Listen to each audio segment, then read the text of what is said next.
Put your phone down, Ethan. Put it down. My voice cracked as I screamed those words across his pristine apartment at midnight, mascara streaming down my cheeks like black rivers of betrayal. But he didn't even look up. He just kept typing, that sick smile spreading across his face like poison seeping through clean white sheets. You know what hurts more than being ignored while you're having a breakdown? Watching the man you love light up for someone else while you're dying inside. That's exactly what was happening as I stood there in my silk dress. The emerald green one he'd bought me 3 weeks ago, the one he'd specifically chosen because it was perfect for my skin tone. Except now I'm realizing it wasn't about my skin tone at all, was it? Ethan, I'm trying to talk to you about us, about where this relationship is going, I pleaded, my hands shaking as I gestured desperately between us. I feel like I don't even know who you are anymore. We've been together for 6 months, and I still feel like I'm walking on eggshells around you. God, how could I have been so blind? How could I have missed all the signs screaming right in my face? That's when it happened. That's when my entire world crashed down in the span of 3 seconds that felt like 3 lifetimes. His phone buzzed. Rebecca's name flashed across the screen in bright white letters against his black wallpaper, and the transformation on his face was instant, like watching Jekyll become Hyde in real time. His eyes lit up like Christmas morning, his posture straightened like a soldier called to attention, and that smile, that devastating, heart-stopping smile I thought was reserved for me, it was never mine at all. Sorry, babe, just give me 1 second, he muttered, not even bothering to angle the screen away from me as he typed back furiously with both thumbs. 1 second? I'd been trying to have a serious conversation about our relationship for the past hour, pouring my heart out about feeling disconnected and confused, and he was asking for 1 second to text his supposedly irrelevant ex? But here's the thing about rock bottom. It gives you perfect, crystal clear 2020th's vision. As I watched him text Rebecca, as I saw him bite his lip the way he used to when he was excited about a new business deal, as I realised he'd never, not once, looked at me the way he was looking at his phone screen. Everything clicked into place, like puzzle pieces forming a picture I never wanted to see. The shopping trips where he'd pick out my clothes, always with such specific preferences. Trust me, Camilla, this colour brings out your eyes. But now I realised. They brought out Rebecca's eyes, didn't they? Every single outfit in my closet that he'd influenced looked like it belonged in her Instagram feed. The way he'd coached me on my social media posts with the intensity of a campaign manager. Maybe try this angle, babe, and use this caption instead. It's more engaging.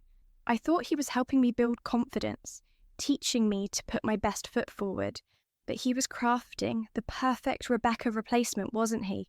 Training me to perform for an audience of one.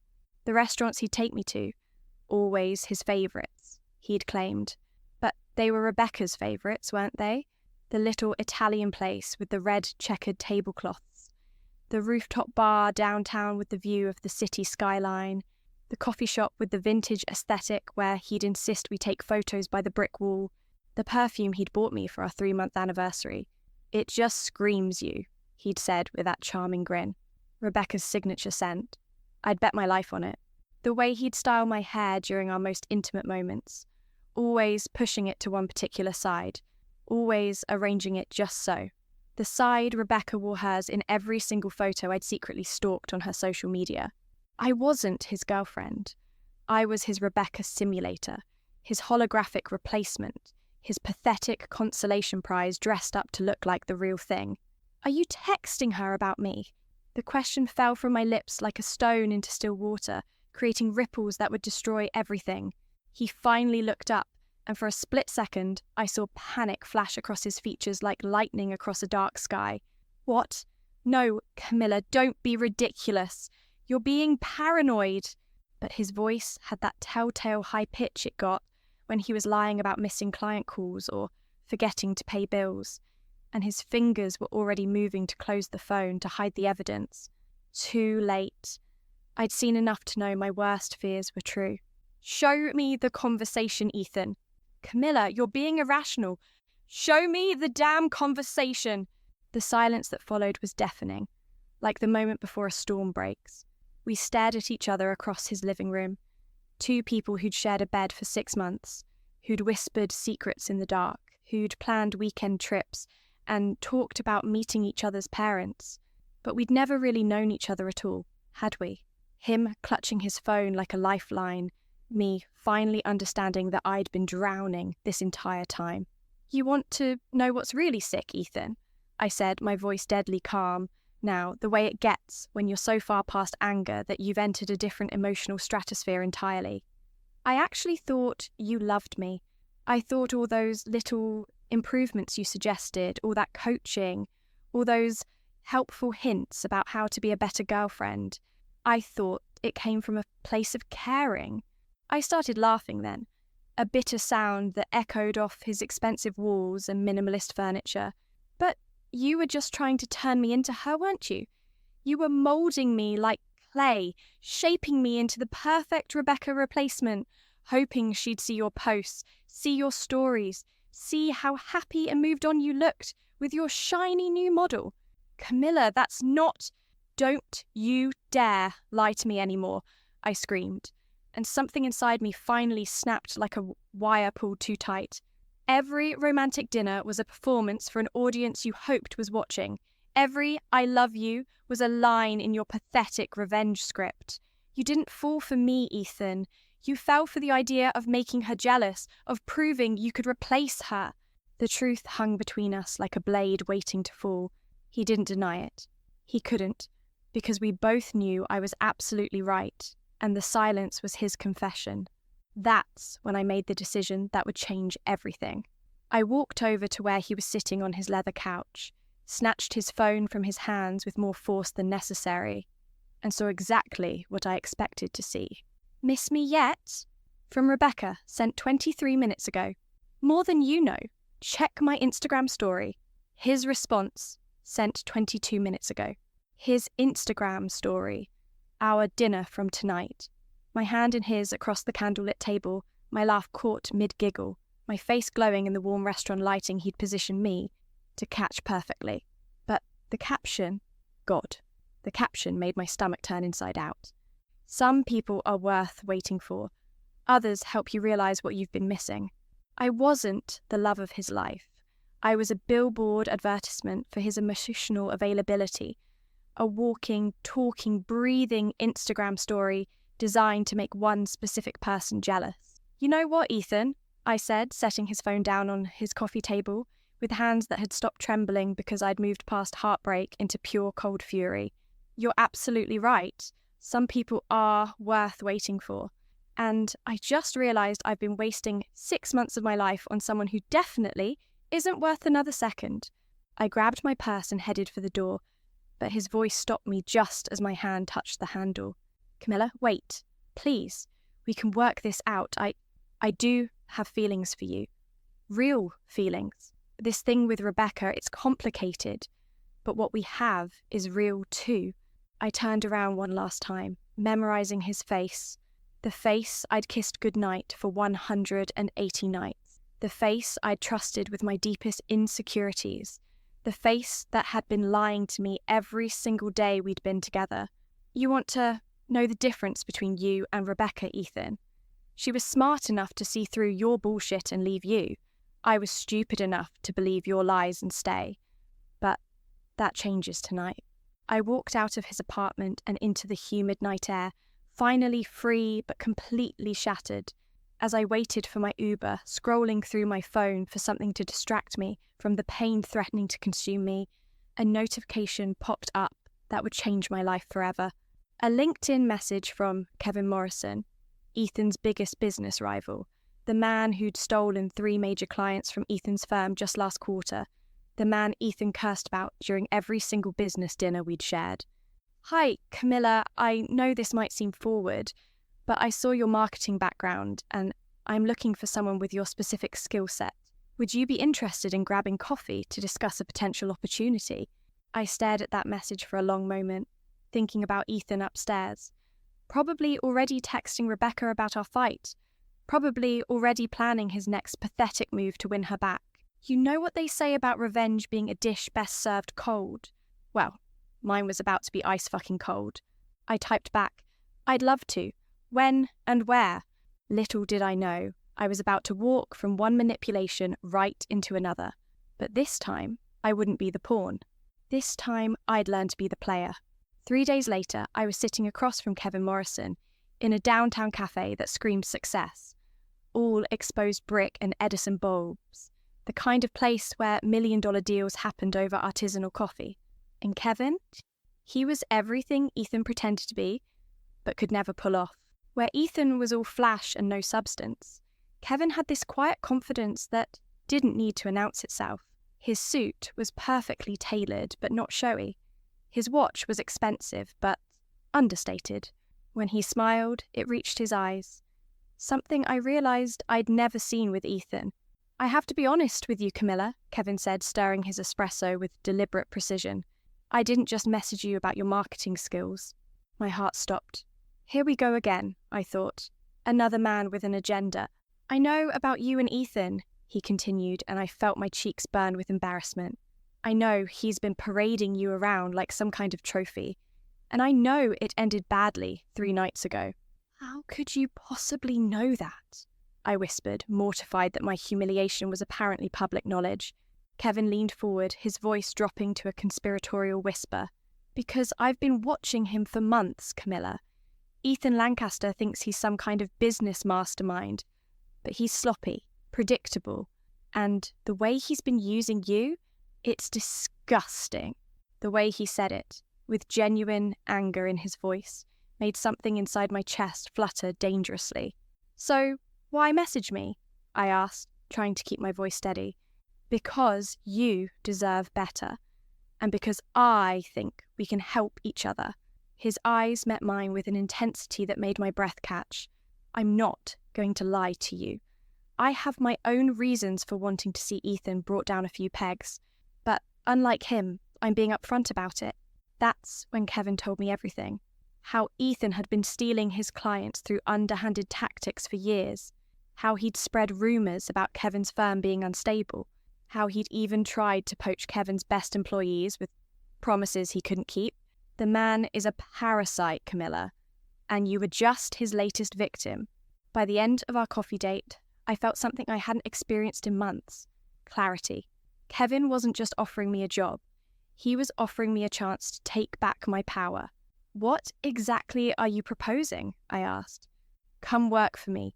Use everything you know about Ethan's business practices, his client relationships, his weaknesses. Help me beat him at his own game." Kevin's smile was sharp as a blade. "And in the meantime, let's show him what it looks like when someone actually chooses to be with you, instead of using you as a consolation prize." I should have seen the red flags. I should have questioned why Kevin was so interested in my personal relationship with Ethan. But I was drunk on the possibility of revenge, intoxicated by the idea of making Ethan feel even a fraction of the humiliation he'd put me through. "When do I start?" I said. The next month was like living in a completely different world. Kevin treated me like I was made of precious metal. He listened when I spoke. He asked for my opinions on business strategies and actually implemented my suggestions. When we went to dinner, he put his phone away entirely, something Ethan had never done once in 6 months. And the sex? God, the sex was like discovering I'd been living on crumbs when there was a feast available.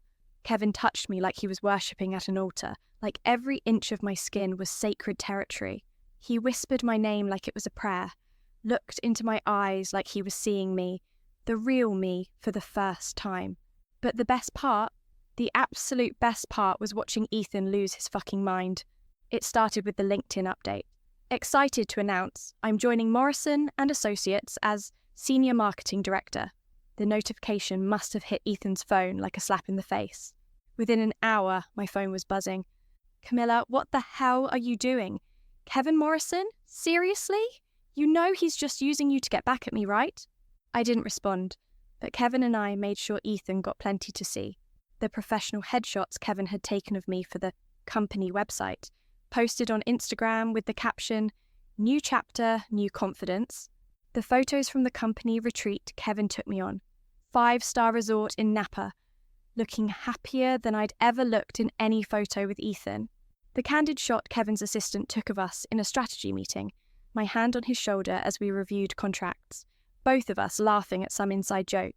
Each post was carefully calculated, perfectly timed, designed to show Ethan exactly what he'd lost and exactly who had won it. The phone calls became more frequent, more desperate. "Camilla, please, call me back. I made mistakes, okay? I can admit that, but this thing with Kevin, it's not real. He's playing you. I love you. I know I never said it enough, but I love you. Real love, not whatever game I was playing before. He's going to hurt you, Camilla.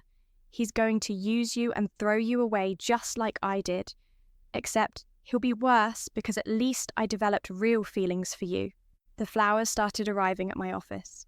Huge, expensive arrangements with increasingly pathetic notes. "I was an idiot. Please give me another chance. I'm getting therapy. I want to be the man you deserve. Rebecca means nothing to me.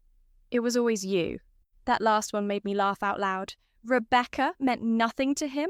Then why was he still liking every single one of her Instagram posts? But Kevin? Kevin noticed everything. "He sent flowers again, mate?" he'd ask, coming up behind me to wrap his arms around my waist as I threw another bouquet in the trash. "Third time this week," I'd reply, leaning back into his chest. "Pathetic," Kevin would murmur against my neck. "A real man doesn't need to grovel. A real man proves his worth through actions." And Kevin's actions spoke volumes. He promoted me within 6 weeks. He introduced me to his biggest clients as his secret weapon. He took me to industry events on his arm, proudly showing me off to everyone who mattered in our field. At one particularly prestigious marketing gala, we ran into Ethan. The look on his face when he saw us together was worth every single tear I'd cried over him. "Camilla," he said, his voice tight with barely controlled rage. "Kevin." "Ethan," Kevin replied smoothly, his hand settling possessively on my lower back. "Enjoying the party?" But Ethan's eyes were only on me. "Can I talk to you privately?" "Actually," Kevin interjected before I could respond, "Camilla and I were just heading out. Early day tomorrow, we're presenting to the Hartwell Group." The Hartwell Group, Ethan's biggest client, the one he'd been trying to land for 3 years. Ethan's face went white. "You're going after Hartwell?" Kevin's smile was predatory. "Not going after. We already have them. Signed the contract this afternoon, actually." It was beautiful, watching Ethan realize that not only had he lost me, but I was actively helping his biggest rival destroy his business empire. The power, the control, the sweet taste of revenge. It was intoxicating. That night, Kevin and I celebrated with champagne on his penthouse balcony, the city sprawling beneath us like we owned it all. "You know what the best part is?" I said, curled up against Kevin's chest. "What's that, beautiful?" "He finally understands what it feels like to be used and discarded." Kevin's fingers traced patterns on my bare shoulder. "You're incredible, you know that. Smart, ruthless when you need to be, absolutely gorgeous. Ethan never deserved you." I tilted my head up to look at him. "And you do?" His kiss was answer enough. But if I'd been paying closer attention that night, I might have noticed something.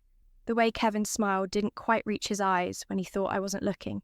The way his phone buzzed constantly with messages he always seemed to hide from me. The way he said my name sometimes, like he was remembering a script.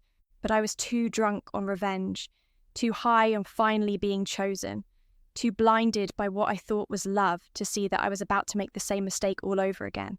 Only this time, the stakes were so much higher. The first crack in my perfect revenge fantasy appeared on a Tuesday morning in November, 3 months after I'd started working for Kevin. I was in his home office, looking for the Henderson contract files he'd asked me to review when I accidentally knocked over a stack of papers on his desk. As I bent down to collect them, one document caught my eye. It was partially hidden under his desk, like it had been deliberately placed there. The letterhead read, "Blackstone Investigations," and the subject line made my blood run cold. "Surveillance Report, Ethan Lancaster and Associates." My hands trembled as I picked up the page. The report was dated 6 months ago, a full month before I'd even met Kevin. It detailed Ethan's daily routines, his business practices, his personal relationships. And there, in black and white, was a paragraph that made my stomach drop. Subject, frequently seen with female companion, identified as Camilla Rose Martinez, age 26, marketing professional. Relationship appears serious based on social media activity and witness observations. Recommend monitoring this connection for potential leverage opportunities. Potential leverage opportunities. That's what I was to Kevin. That's what I'd always been. I heard footsteps on the stairs and quickly shoved the paper back under the desk, my heart hammering against my ribs. Kevin appeared in the doorway, looking as devastatingly handsome as always in his tailored shirt and designer jeans. "Find what you were looking for?" he asked, his voice casual, but I caught something in his eyes, a flicker of calculation that I'd never noticed before. "Still looking," I managed, praying my voice sounded normal. "These files are really disorganized." Kevin walked over and placed his hands on my shoulders, his touch sending the familiar electric current through my body. But for the first time, it felt different, manipulative, practiced. "You know what? Forget the Henderson files. Let's go get lunch instead." His smile was perfect, charming, exactly the same smile that had first drawn me in. "There's something I want to discuss with you." Over lunch at our usual spot, a trendy bistro downtown where Kevin always insisted on sitting at the table by the window, he dropped the bombshell that would shatter my entire world. "Camilla, I need to tell you something important," he said, reaching across the table to take my hand. "I've been offered a position in London, head of European operations for a major investment firm." I felt like I'd been sucker punched. "London? Kevin, this is the first I'm hearing about this." "I know, and I'm sorry for springing it on you. But here's the thing, I want you to come with me."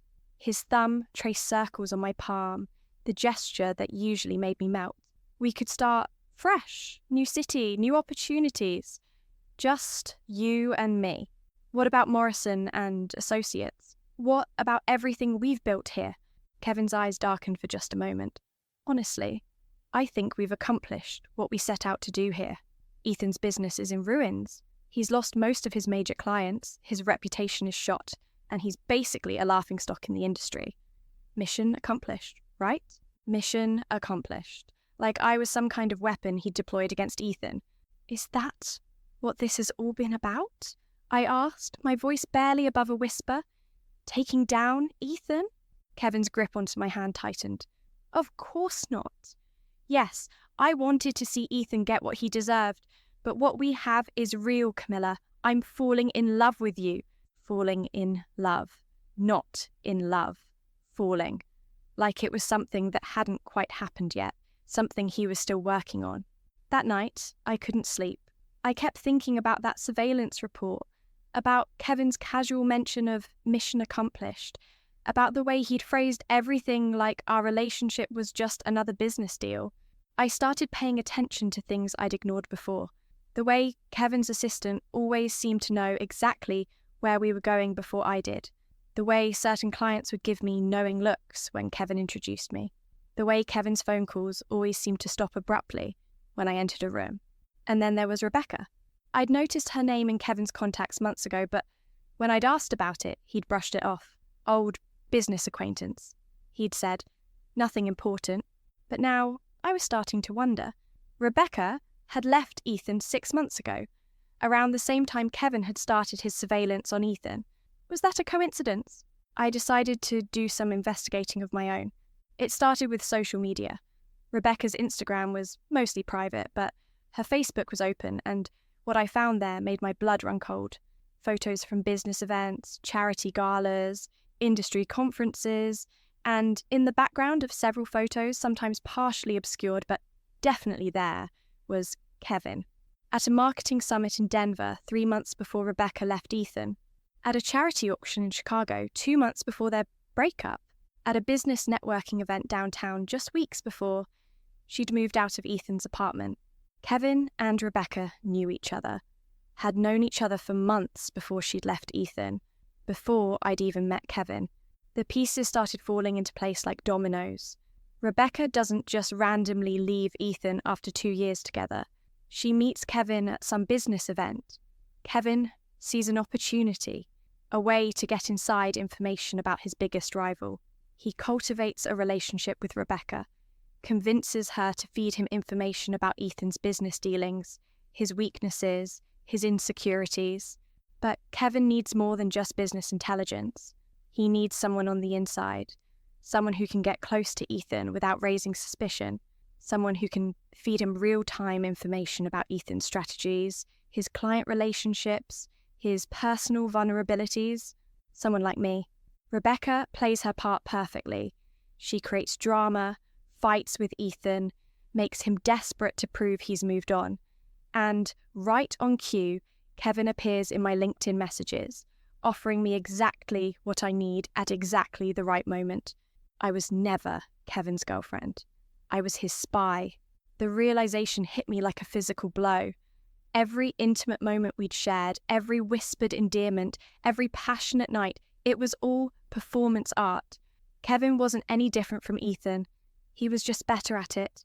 That's when I made the decision that would change everything. I started gathering evidence. Photos, documents, recorded conversations. I went through Kevin's office with a fine-tooth comb, memorizing every detail, photographing every relevant document. I started paying attention to his phone calls, his meetings, his carefully orchestrated schedule, and what I discovered was worse than I'd imagined. Kevin hadn't just been using me to spy on Ethan, he'd been using me to systematically destroy Ethan's entire life. Every piece of information I'd shared, Ethan's client meeting schedules, his pricing strategies, his personal insecurities, Kevin had weaponized all of it. The Hartwell Group contract? Kevin had used inside information I'd provided about Ethan's presentation strategy to undercut his proposal by exactly the right amount. The rumour about Ethan's financial instability? Kevin had started it using confidential information I'd accidentally shared about Ethan's cash flow problems. Even Ethan's personal meltdown, his desperate attempts to win me back, his increasingly erratic behaviour, Kevin had been orchestrating all of it, using me as the perfect catalyst to push Ethan toward a complete breakdown. But the worst part, the absolute worst part, was what I found in Kevin's email archives late one night when he was out of town on business. An email thread between Kevin and Rebecca, dated from last week. The London position is confirmed. Camilla bought the story completely. She'll be out of the picture soon, and we can move to phase 2. Perfect. Ethan's almost completely broken down. A few more weeks and he'll be ready for the final blow. Has she given you access to his apartment yet? Working on it. She still has his spare key from when they were together. One more romantic gesture should do it. Phase 2. Final blow. They were planning something bigger, something that required access to Ethan's apartment. I sat in Kevin's home office, surrounded by evidence of my own stupidity, and realised I'd been played by not just one man, but 2. Ethan had used me to make Rebecca jealous, but Kevin and Rebecca had used me to destroy Ethan completely. The only question now was, what was I going to do about it? That's when I heard Kevin's car pull into the driveway. He was back from his business trip early, and I was sitting in his office with stolen documents spread across his desk. As I heard his key in the front door, I made a decision that would either save me or destroy me completely. I was done being anyone's pawn. It was time to become the queen. I had exactly 30 seconds to save my life. Kevin's footsteps were getting closer as I frantically shoved the documents back into their hiding places, my hands shaking so badly I nearly dropped his laptop. But as I heard him call out, "Camilla, you here, beautiful?" in that perfectly practiced, loving voice, something inside me snapped into crystal clear focus. I wasn't running anymore, I wasn't hiding anymore, and I sure as hell wasn't going to be anyone's victim anymore. "In your office, baby," I called back, making sure my voice carried just the right amount of affection. "Just finishing up those Henderson files." When Kevin appeared in the doorway, I was sitting innocently at his desk, laptop open to a completely innocent spreadsheet, the surveillance report safely hidden. But this time, when he smiled at me, I saw it for what it really was, a predator's grin. "How was your trip?" I asked, standing up to kiss him, playing my part perfectly one last time. "Productive," he said, his hands settling on my waist. "Very productive. Did you give any more thought to London?" "Actually, yes. I think you're right. Maybe it's time for a fresh start." The relief that flashed across his face was almost comical. "Really? That's incredible, Camilla. We can start looking at apartments this weekend." "There's just one thing I need to take care of first," I said, trailing my finger down his chest. "I still have some of Ethan's things at my place, including his spare apartment key. I should probably return them before we leave the country, don't you think?" Kevin's eyes lit up like I'd just handed him Christmas morning. "That's very mature of you. Very closure-oriented. I was thinking maybe you could come with me for moral support." I batted my eyelashes like the naive little puppet he thought I was. "Maybe we could even stop by his place together. Face this whole thing head on." "I think that's a beautiful idea," Kevin said, and the hunger in his voice made my skin crawl. Very healing. 3 days later, I was standing outside Ethan's apartment building with Kevin beside me, my heart pounding so hard I was sure he could hear it, but not from fear, from anticipation. Because Kevin had no idea that I'd spent those 3 days orchestrating the most beautiful revenge plot in the history of romantic warfare. "You sure you're ready for this?" Kevin asked, squeezing my hand with fake concern. "More ready than you know," I said, which was the absolute truth. I used Ethan's spare key to let us into his apartment, and the sight that greeted us was exactly what I'd expected. The place was a disaster. Empty takeout containers everywhere, clothes scattered across the floor, the blinds drawn tight against the world. Ethan had clearly been living like a hermit since his world started falling apart. "Jesus," Kevin muttered, looking around with disgust. "He's really lost it, hasn't he?" "Kevin," I said softly, "there's something I need to tell you." He turned to me with those perfectly fake concerned eyes. "What is it? Beautiful?" "I know about the surveillance reports. I know about Rebecca. I know about all of it." For just a moment, Kevin's mask slipped completely. I saw the real him, cold, calculating, dangerous. But then he smiled, and it was worse than his anger. "I was wondering when you'd figure it out," he said calmly. "You're smarter than I gave you credit for, so you're not even going to deny it." Kevin laughed, a sound with no warmth in it whatsoever. "Why would I? You've served your purpose perfectly, Camilla. Better than I could have hoped, actually. Ethan's business is destroyed, his reputation is in ruins, and now we have access to his apartment to plant the evidence that will finish him completely." "What evidence?" Kevin pulled a small flash drive from his pocket. "Financial records showing he's been embezzling from his clients. Very convincing forgeries. If I do say so myself, once the FBI finds these on his computer, Ethan Lancaster will go from disgraced businessman to federal criminal." My blood turned to ice. "You're going to frame him?" "I am going to destroy him completely, just like he tried to destroy me years ago." Kevin's voice was pure venom now. "You see, Camilla, you don't know the whole story. Ethan didn't just steal my clients. He stole my fiancée. 5 years ago, Rebecca was engaged to me, but Ethan seduced her away with promises of a bigger life, a better future." The room seemed to spin around me. "Rebecca was your fiancée? For 3 years. 3 years, Camilla. And Ethan took her from me like she was just another business acquisition." Kevin's mask was completely gone now, and what I saw underneath was terrifying. "So I've spent 5 years planning this, getting close to Rebecca again, convincing her to help me, finding the perfect weapon to use against him." His smile was pure poison. "Finding you." That's when I heard the sound that would change everything. The apartment door opening. "Camilla, what the hell are you doing in my apartment?" Ethan stood in the doorway, looking like hell, but very much awake and alert. And behind him, to my complete shock, were 2 men in FBI jackets. Kevin spun around, the flash drive still in his hand, his face going white as he realized he'd been caught red-handed. "Kevin Morrison," one of the agents said, "you're under arrest for conspiracy to commit fraud, computer tampering, and corporate espionage." As they read Kevin his rights, I felt Ethan's eyes on me, and I turned to face the man I'd thought had destroyed my life. "How?" I whispered. Ethan's smile was grim but genuine. You think you were the only one who figured out Kevin's game? I've been watching him for months, Camilla. Ever since you started working for him, I knew something was wrong. The way he always knew exactly which clients to target, exactly what strategies to counter. He had inside information. So you knew I was feeding him information? Yeah, I knew. But I also knew you didn't know you were doing it. Ethan's voice was softer now.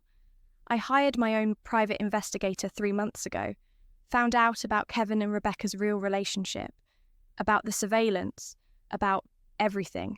I watched in stunned silence as the FBI agents handcuffed Kevin, who was screaming about his rights and demanding a lawyer. The beautiful irony, Ethan continued, is that Kevin got so cocky, so sure of his plan, that he never bothered to check if I'd already moved all my real financial records off-site. The computer he was about to plant evidence on? It's been clean for weeks. As the agents led Kevin away, I found myself alone with Ethan for the first time since that awful night 3 months ago. Why didn't you tell me? I asked. Would you have believed me? You were so angry, so hurt. If I told you Kevin was using you, you'd have thought I was just trying to manipulate you again. Ethan ran his hands through his hair. I figured the best thing I could do was let you figure it out yourself and be ready to catch you when you fell.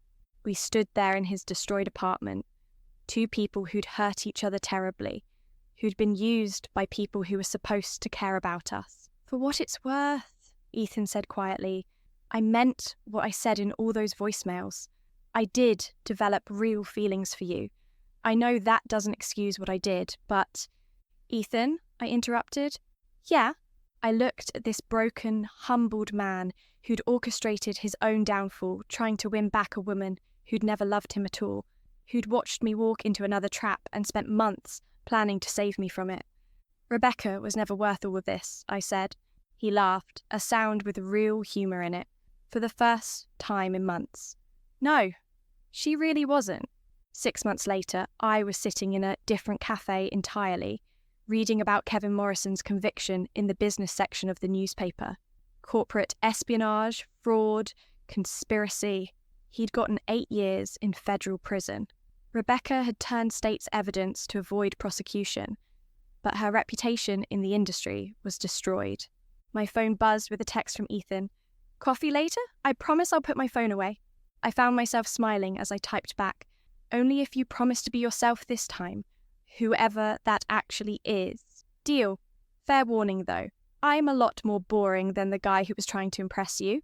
Boring sounds perfect, I replied, because I'd learned something valuable from being everyone else's pawn. Sometimes the most revolutionary thing you can do is refuse to play the game at all.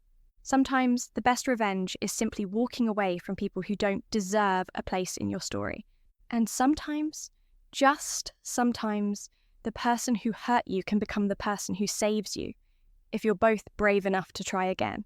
But that's a story for another day.